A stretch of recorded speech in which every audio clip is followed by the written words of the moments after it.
If you knew who was really behind Bitcoin, you would run as fast as you fucking could to sell it. I know. 100%. If you knew who owned Bitcoin or who started Bitcoin, you had Bitcoin, you couldn't sleep at night. I know. 100%. And when the real founder of Bitcoin comes out, it is my humble opinion, and there's nothing humble about me, Bitcoin will go to fucking zero. One day. And a microsecond. Dalam arsip resmi Departemen Kehakiman Amerika Serikat atau DOJ, beberapa hari terakhir telah merilis dokumen tentang Jeffrey Epstein, seorang miliarder terpidana kasus perdagangan dan eksploitasi anak yang punya pulau pribadi, jaringan elit global, dan hubungan dengan orang-orang paling berkuasa di dunia. Dalam salah satu kasusnya yang ramai dibicarakan, ia diklaim mengetahui sosok pendiri Bitcoin. Dalam sebuah email tahun 2016, Epstein mengaku bahwa ia pernah berbicara dengan pendiri Bitcoin. Siapa sebenarnya pencipta Bitcoin? Satoshi Nakamoto benar-benar satu orang? Atau ada lingkaran lain yang selama ini tidak pernah terlihat? Dokumen ini bukan rumor, ini bagian dari jutaan arsip resmi pemerintah AS yang baru dibuka ke publik. Dan tepat setelah dokumen itu kembali dibicarakan, pasar kripto mulai bereaksi. Harga Bitcoin jatuh, likuidasi besar terjadi, kepercayaan sedang diuji. Lantas bagaimanakah kebenarannya?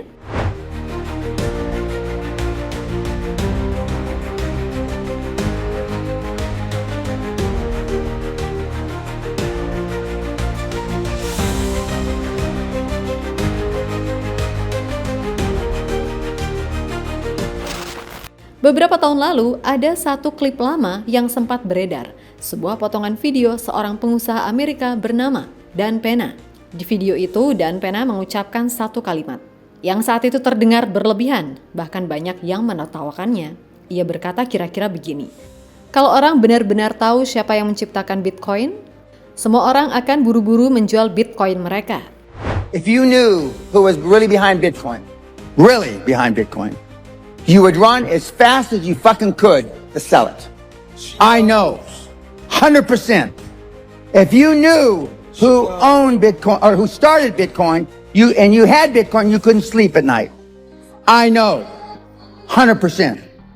And when the real founder of Bitcoin comes out, it is my humble opinion, and there's nothing humble about me, Bitcoin will go to fucking zero.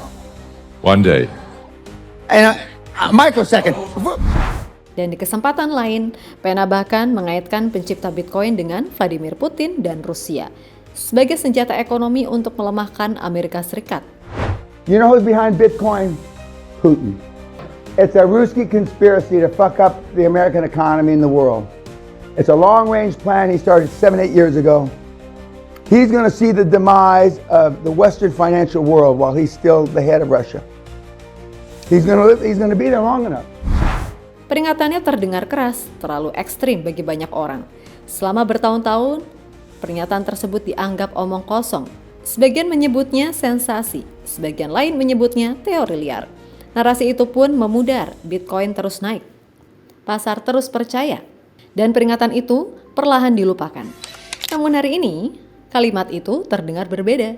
Bukan karena Dan Pena memberikan bukti baru, melainkan karena dokumen resmi pemerintah Amerika Serikat tiba-tiba mengangkat ulang pertanyaan yang sama.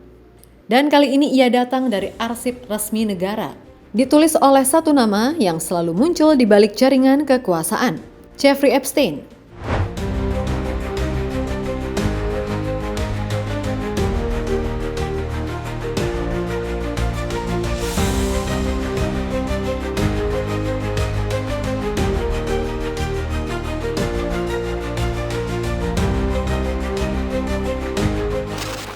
Peringatan lama itu mungkin akan tetap dilupakan jika bukan karena satu dokumen resmi yang kini terbuka ke publik dalam jutaan halaman berkas DOJ terkait Jeffrey Epstein.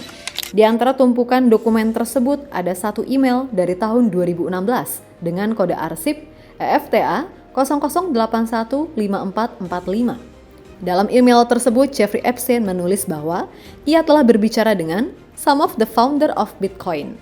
Bukan satu orang, tapi beberapa. Tidak ada nama yang disebut, tidak ada identitas yang diungkap, tidak ada penjelasan lanjutan siapa yang ia maksud. Namun, satu kata tersebut, founders, cukup untuk memicu kegaduhan global. Selama ini dunia hanya mengenal satu nama, Satoshi Nakamoto, sebuah identitas anonim yang tidak pernah muncul sejak lebih dari 1 dekade lalu. Email ini tidak membuktikan siapa Satoshi, tidak juga membuktikan bahwa Epstein mengetahui identitasnya. Namun untuk pertama kalinya, dokumen resmi negara menunjukkan klaim bahwa orang di balik Bitcoin bukan satu sosok tunggal. Dan disinilah kegelisahan mulai muncul. Jika klaim itu benar, berarti ada lingkaran kecil yang selama ini tidak pernah terlihat publik. Jika klaim itu benar, mengapa Epstein berani menuliskannya? Dalam komunikasi serius terkait proyek mata uang digital. Dan apakah Epstein benar memiliki keterkaitan dengan pendirian Bitcoin?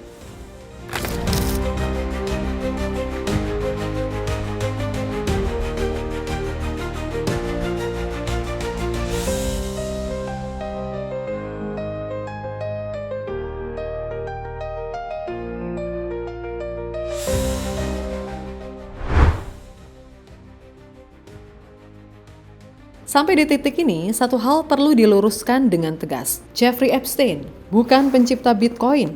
Ia tidak menulis white paper. Ia tidak mengembangkan kode. Ia bukan bagian dari komunitas cyberpunk yang melahirkan Bitcoin di awal kemunculannya. Namun masalahnya, Epstein tidak berada di pinggir cerita ini.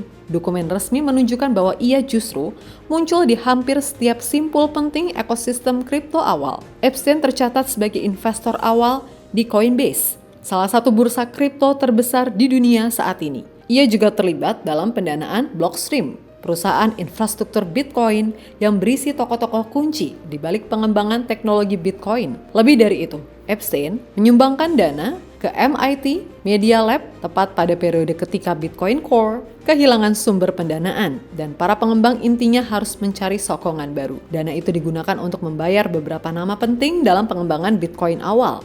Artinya jelas, Epstein tidak menciptakan Bitcoin, namun ia ikut menopang kelangsungan hidupnya saat sistem itu masih rapuh. Disinilah posisi Epstein sebenarnya. Bukan sebagai arsitek, bukan sebagai pengendali, melainkan sebagai penghubung uang, ide, dan kekuasaan. Dan justru posisi inilah yang membuat publik mulai resah. Karena ketika satu nama muncul berulang kali, di titik paling sensitif, orang mulai bertanya, sejauh mana pengaruh itu sebenarnya? Dari sinilah narasi liar mulai bermunculan. Ada yang berbicara soal elit global, ada yang berbicara soal negara, ada pula yang menuduh kendali tersembunyi atas jaringan Bitcoin. Sebagian besar klaim ini tidak didukung bukti teknis, tidak juga tercantum dalam dokumen resmi. Namun apakah semua klaim itu benar? Dan kenapa orang begitu mudah mempercayainya? Karena Bitcoin dibangun di atas anonimitas. Dan anonimitas selama ini dipercaya sebagai kekuatan. Ketika anonimitas itu mulai dipertanyakan, kepercayaan ikut goyah. Dan saat kepercayaan runtuh, narasi paling gelap selalu datang lebih cepat daripada fakta.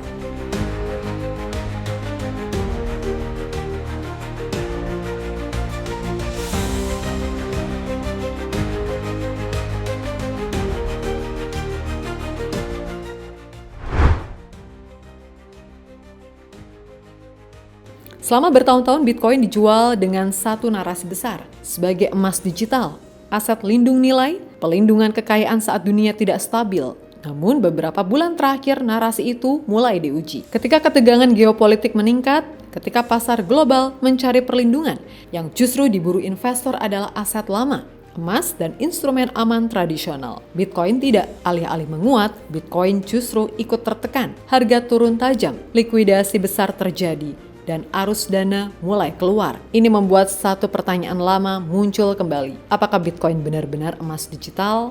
Atau selama ini hanya aset spekulatif yang hidup dari keyakinan kolektif? Beberapa analisis mulai menyebut Bitcoin belum pernah benar-benar lulus ujian sebagai pelindung nilai di tengah krisis global nyata. Dan isu Epstein memperparah situasi ini karena Bitcoin bukan hanya soal kode dan jaringan.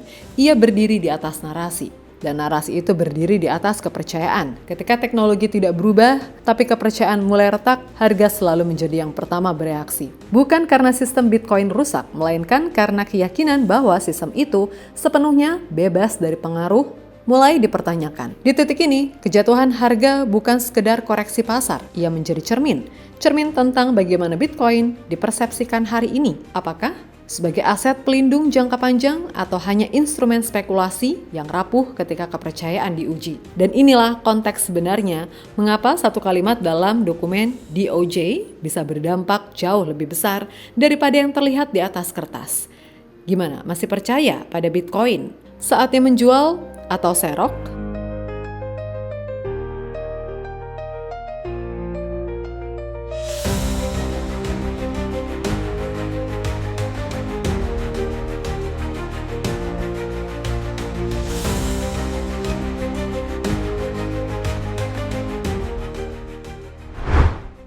Dokumen ini tidak mengungkapkan siapa Satoshi Nakamoto, tidak juga membuktikan adanya kendali tersembunyi atas Bitcoin.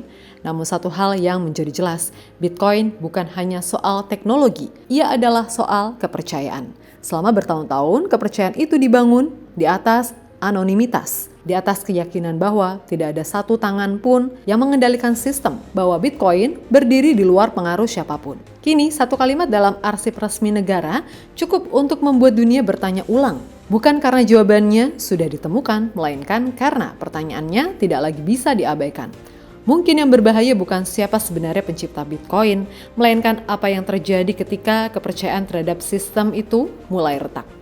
Karena di dunia kripto, harga bisa naik dan turun, teknologi bisa terus berjalan, tapi ketika kepercayaan hilang, tidak ada kode yang bisa menyelamatkannya.